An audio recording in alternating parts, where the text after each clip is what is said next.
Hello everyone, welcome back to Sumit academic zone. आज हम बात करेंगे इग्नू के एमकॉम कोर्स के अंदर जो MCOP 01 प्रोजेक्ट है उसके बारे में। तो सबसे पहले आपको सिनॉप्सिस बनाना होता है। अब तक यूट्यूब पे जितने भी MCOP 01 से रिलेटेड वीडियोस हैं, ये वीडियो सबसे क्लियर क्रिस्टल होने वाला है आप लोगों के लिए, और जो भी सिनॉप्सिस बनाना चाहते हैं। तो ये वीडियो फुली डेडिकेटेड मैं रख रहा हूं MCOP 01 के सिनॉप्सिस के लिए। ठीक है, तो सबसे पहले मैं आपको इसके गाइडलाइन पे ले चलता हूं, जहां पे इस गाइडलाइन के अंदर बताया गया है कि क्या क्या कंटेंट आपके सिनॉप्सिस के अंदर आएंगे। ठीक है, उसके बाद मैं आपको इस प्रपोजल मतलब synopsis, project proposal and synopsis both are same. ठीक है, तो मैं आपको इस सैंपल के पूरे डिटेल्स आपको बताऊंगा। ठीक है, तो मैं सबसे पहले प्रूफ के लिए मैं आपको बता देता हूं, ये MCOP 01 प्रोजेक्ट का गाइडलाइन है। ठीक है, इसके अंदर आप अगर सिनॉप्सिस में प्रिपरेशन ऑफ प्रोजेक्ट सिनॉप्सिस में क्या क्या होना चाहिए तो मैं बता देता हूँ आपको। Introduction, rationale of the study, literature review, objectives, research methodology. Methodology के अंदर research design, nature and source of data, sample and sample technique, tools and techniques to be used for data collection, data handling and analysis. तो ये सारे topics research methodology में होने चाहिए। उसके बाद implications of the study and limitation of the proposed project. ठीक है, तो इतने सारे कंटेंट आपको प्रपोजल के अंदर होने चाहिए, जो आपका गाइडलाइन जो MCOP 01 का है वो बोलता है। ठीक है, अब हम डायरेक्टली सैंपल के ऊपर आते हैं जो मेरे एक स्टूडेंट ने बनाया है। ठीक है, टॉपिक है operational risk management strategies in banking, insights from Assam industrial cooperative bank limited. ठीक है, तो ये टॉपिक है प्रोजेक्ट का। ठीक है, अब सिनॉप्सिस में अगर आप देखोगे, ठीक है, टेबल ऑफ कंटेंट, तो मैंने जितने सारे यहाँ पे बताए हैं आपको टॉपिक्स। ठीक है, इंट्रोडक्शन, रैशनल ऑफ द, पहले इंट्रोडक्शन देखते हैं। ठीक है, पहला इंट्रोडक्शन है, उसके बाद रैशनल ऑफ द स्टडी है। ठीक है, उसके बाद review of literature, literature review. ठीक है, उसके बाद objectives, objectives of the study. ठीक है, उसके बाद रिसर्च मेथोडोलॉजी, रिसर्च मेथोडोलॉजी। ठीक है, उसके बाद ये सारे सब पॉइंट्स, राइट। तो ये सब पॉइंट्स में research design, nature source of data, sample and sampling technique, tools and technique to be used for data collection, data handling and analysis. तो यहाँ भी same, research design, nature and source of data, sample and sampling technique, tools and techniques to be used for data collection, method of data collection, data handling analysis. तो जैसा guideline में दे रखा है हमने exactly वही किया है। उसके बाद देख लो आप, implication of the study, implications of the study। ठीक है, उसके बाद limitations of the study, limitations of the study। ठीक है, तो इतने सारे। इसके बाद ये आप देखोगे सबमिशन ऑफ प्रोजेक्ट, ये सिनॉप्सिस का सबमिशन का प्रोसेस है, तो इसको हम एक्सक्लूड करते हैं। हम आज सिर्फ प्रोजेक्ट प्रपोजल या सिनॉप्सिस के बारे में बात करेंगे। लिमिटेशंस इतने सारे आपको नेसेसरी है, जो टॉपिक्स, हेडिंग्स, सॉरी टॉपिक्स नहीं, हेडिंग्स, जो कि आपको डालने ही होंगे। ठीक है, अगर आप अपना सिनॉप्सिस अप्रूव करवाना चाहते हो। और उसके बाद ये रेफरेंस मैंने अपने तरफ से डाला है, क्योंकि आप जो भी इसके अंदर डालोगे, ठीक है, लाइक रिव्यू ऑफ लिटरेचर या फिर कोई सिटेशन डाल रहे हो, तो उसमें आपको रेफरेंस देना जरूरी होता है। हालांकि गाइडलाइन में ये मेंशन नहीं है, I don't know why, but reference is practically, जो जो सारे मेरे कलीग्स हैं एंड जितने भी प्रोफेसर्स हैं, वो रेफरेंस जरूर अटैच करने के लिए बोलते हैं सिनॉप्सिस या प्रोजेक्ट रिपोर्ट में। ठीक है, तो इसलिए मैंने ये रेफरेंस को रखा हुआ है।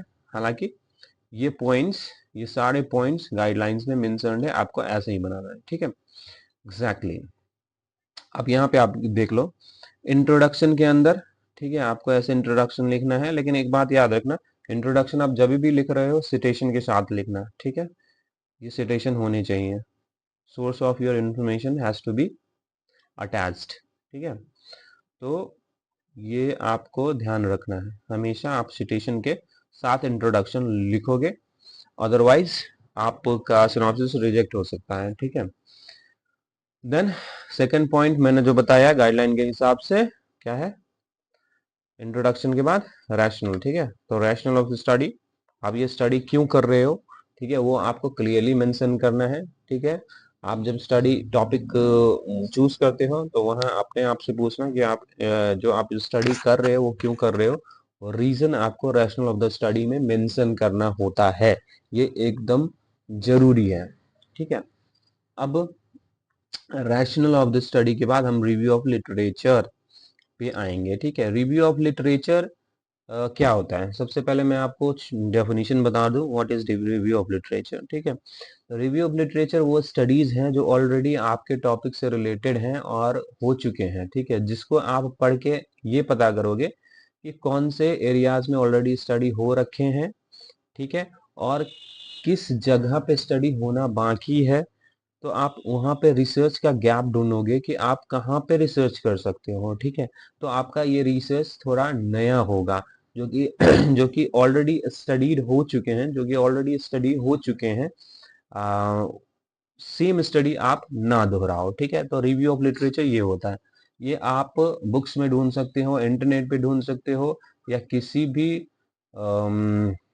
एजुकेशनल वेबसाइट्स जहाँ पे रिसर्च के बारे में बताए जाते हैं, वहां पे आप ढूंढ सकते हो रिव्यू ऑफ लिटरेचर्स, ठीक है। उसके बाद गाइडलाइन के हिसाब से देखोगे, लिटरेचर रिव्यू के बाद आप ऑब्जेक्टिव्स पे आ जाओ, तो ऑब्जेक्टिव्स, ठीक है। ऑब्जेक्टिव्स को आपको ऐसे लिखना है, इसके गाइडलाइन है इसमें कि जब भी आप टॉपिक लिखो, ठीक है, तो आप स्टार्ट ऐसे करना, to examine, to explore, to analyse, to investigate, ऐसे आपको ऑब्जेक्टिव्स लिखने हैं, ये गाइडलाइन है ऑब्जेक्टिव का, ठीक है। तो ऐसे आप ऑब्जेक्टिव्स लिखोगे, जैसे फर्स्ट है to examine the financial performance of SBI bank, ऐसे आपको ऑब्जेक्टिव्स लिखने हैं, ठीक है। उसके बाद हम रिसर्च मेथोडोलॉजी पे आते हैं। रिसर्च मेथोडोलॉजी पे पहला है रिसर्च डिजाइन। तो आपका रिसर्च का डिजाइन क्या है, डिस्क्रिप्टिव, इस पर्टिकुलर जो मेरे स्टूडेंट ने बनाया है वो रिसर्च डिजाइन एज डिस्क्रिप्टिव उन्होंने रखा है। तो ऐसे आपको डिफाइन करना है कि रिसर्च डिजाइन आपने कौन सा ले रखा है, ठीक है।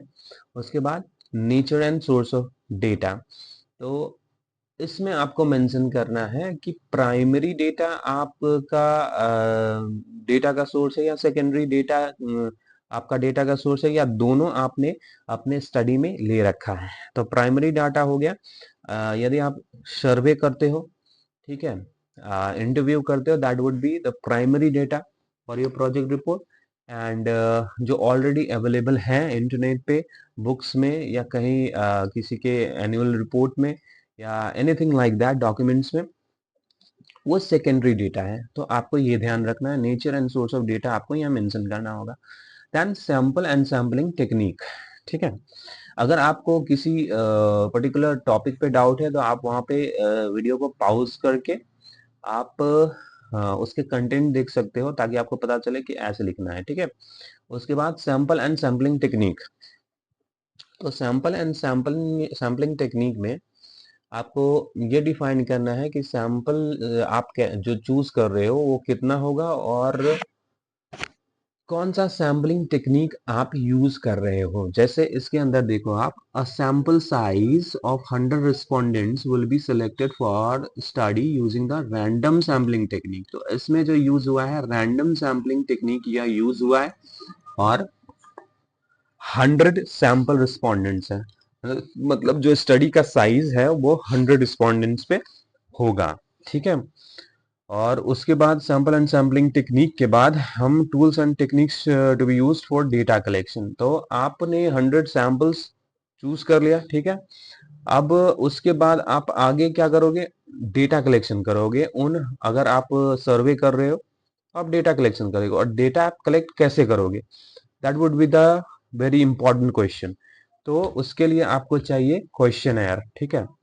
या तो आप किसी ऑथर के द्वारा पब्लिश्ड कोई टूल ले रहे हो, कोई स्केल ले रहे हो अपने स्टडी से related, that has to be mentioned here, ठीक है। या फिर आपने क्वेश्चनर खुद से बनाया है, वो आप मेंशन कर सकते हो, ठीक है। जैसे data for the study will be collected using structured questionnaire designed specifically to capture information related to operational risk, risk assessment method, mitigation strategy, and overall effective of risk management practice.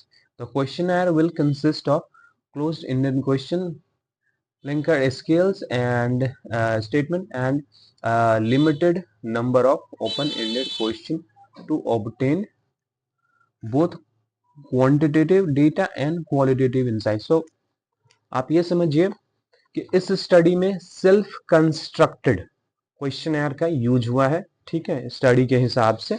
तो आप अपने हिसाब से अगर आप चाहें तो आप, अगर स्टडी आपका अलाउ करता हो तो आप सेल्फ कंस्ट्रक्टेड क्वेश्चनर यूज कर सकते हैं, ठीक है। और अगर आप चाहें तो अगर आपका स्टडी की रिक्वायरमेंट है तो आप किसी ऑथर का जो क्वेश्चनर है या कोई टूल है वो आप अडॉप्ट कर सकते हैं, ठीक है। अब दूसरे में अब आगे मेथड ऑफ डेटा कलेक्शन, ठीक है। तो आप डेटा आपने कैसे कलेक्ट किया, ठीक है, वो आपको यहाँ पे मेंशन करना है। The method of data collection will involve the direct distribution of questionnaire to selected respondent of Assam Industrial Cooperative Bank Limited. The questionnaire will be administered personally or electronically depending on feasibility of respondent convenience, ठीक है। तो कैसे data collection हुआ, तो जो questionnaire है वो हमने जो रिस्पोंडेंट्स है उसको पर्सनली दिया या इलेक्ट्रॉनिकली यानी कि ईमेल से, ठीक है, एंड अदर इलेक्ट्रॉनिक मीन से हमने उनको क्वेश्चनर दिया और वहां से उनका डेटा कलेक्ट किया। तो ये हो गया मेथड ऑफ डेटा कलेक्शन, ठीक है। अब डेटा हैंडलिंग एंड एनालिसिस, आपके पास डेटा आ गया, ठीक है, अब उसको हैंडलिंग एंड एनालिसिस आपको कैसे करना है वो आपको यहाँ मेंशन करना है। जैसे after data collection the responses will be coded, classified and tabulated systematically for analysis. Quantitative data will be analyzed using descriptive statistical tools such as percentile, average, and frequency distribution to summarize and interpret the data effectively. अगर आपका data, ठीक है, easy to interpret है और आपकी study की requirement ज़्यादा statistically vast नहीं है, ठीक है, इन दैट सिनेरियो आप डायरेक्टली अपने डेटा को परसेंटेज में यानी कि टेबल में डेटा का परसेंटेज शो करके आप डायरेक्टली ग्राफ बना सकते हो उसका, ठीक है। ये हो सकता है, ठीक है। उसके बाद आप डेटा हैंडलिंग एंड एनालिसिस में लाइक स्टैटिस्टिकली आप जो टूल्स हैं वो मेंशन कर सकते हो कि इस टूल से like mean, mode and standard deviation you will gonna use, correlation, regression जो कि यहाँ पे भी मेंशन है, ठीक है। स्टैटिकल टेक्निक्स, क्या स्टैटिकल टेक्निक्स आप यूज करोगे डेटा हैंडलिंग एंड एनालाइज करने के लिए, वो आपको यहाँ पे मेंशन करना होता है, ठीक है। In addition statistical techniques including correlation analysis will be employed to examine relationship between operational risk. तो इस पर्टिकुलर स्टडी में ऑपरेशनल रिस्क जो रिलेशनशिप है operational risk management practice and perceived effectiveness का, ठीक है, वो कॉरलेशन के थ्रू मेजर होगा। तो इसमें यही चीज मेंशन किया गया है, ठीक है, डेटा हैंडलिंग एंड एनालिसिस, ठीक है, ये हो जाता है। उसके बाद इम्प्लीकेशंस क्या है, ठीक है। तो the study provide practical insight into operational risk management cooperative banks, helping bank management strengthen internal control, improve staffs awareness and enhance technological resilience. तो आपको ये समझना होगा कि इम्प्लीकेशंस ऑफ द स्टडी के अंदर आपने जो स्टडी किया हुआ है वो कहाँ इम्प्लीकेट हो सकती है, कहाँ कहाँ उसका यूज हो सकता है, ठीक है, वो आप इम्प्लीकेशन ऑफ द स्टडी में लिखोगे क्लियरली, ठीक है। लाइक इसमें मेंशन किया गया हुआ है कि जो कोऑपरेटिव बैंक्स है वो अपने बैंक मैनेजमेंट को स्ट्रेंथेन कर सकते हैं ऐसे, स्टाफ की अवेयरनेस को इम्प्रूव कर सकते हैं, ठीक है। तो ऐसे ऐसे जहां भी आपका स्टडी यूजफुल हो सकता है वो आप इम्प्लीकेशन ऑफ द स्टडी में लिखोगे। उसके बाद limitation of the study, what are the limitations. तो लिमिटेशंस के अंदर आपने अपने इस जो आप स्टडी करोगे उसमें आपने क्या क्या इश्यूज फेस किया है या फिर करने वाले हैं, आप यहाँ पे मेंशन करोगे। जैसे कि इस स्टडी के दौरान the study is confined to a single cooperative bank, ठीक है। तो ये स्टडी सिर्फ एक कोऑपरेटिव बैंक के लिए है, तो एक लिमिटेशन है, क्योंकि इसके फाइंडिंग्स या इम्प्लीकेशंस आप सारे बैंक्स पे अप्लाई नहीं कर सकते, ठीक है। तो ये एक लिमिटेशन हो गया। उसके बाद findings are based on self reported data which में इन्वॉल्व रेस्पोंडेंट बायस, ठीक है। क्योंकि हर बंदे ने अपना जो योगदान दिया हुआ है सर्वे में, जो भी उसने बोला हुआ है सर्वे के अंदर, वो उसका खुद का परसेप्शन है, ठीक है। तो इसीलिए हो सकता है कि एक ही चीज पे डिफरेंट पर्सन का डिफरेंट राय हो, ठीक है।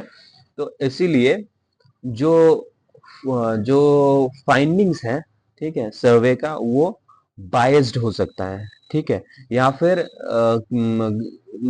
जिस बंदे ने रिप्लाई किया हुआ है सर्वे का, ठीक है, वो अपने हिसाब से उसका आंसर अज्यूम करके आपको बताया होगा, या फिर किसी के प्रेशर में, या फिर अगर आप सर्वे कर रहे हो और उस पर्टिकुलर कस्टमर या फिर उस बैंक के एम्प्लॉय के ऊपर, ठीक है, किसी का दबाव है, ठीक है, और उस हिसाब से वो आंसर कर रहा है, तो वो हो सकता है कि जो आंसर्स मिल रहे हैं सर्वे के लिए वो बायस्ड हो सकते हैं। तो इसीलिए ये भी एक लिमिटेशन है।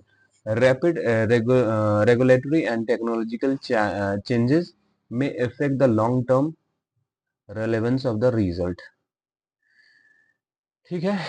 तो regulatory changes and rapid regulatory changes and technological changes में effect the long term relevance of the result. जो भी रिजल्ट आया हुआ है वो एक शॉर्ट टर्म के लिए हमने स्टडी किया हुआ है, तो लॉन्ग टर्म में उस पर्टिकुलर थिंग जिस पे हमने स्टडी किया है उसका रिजल्ट कुछ और भी हो सकता है।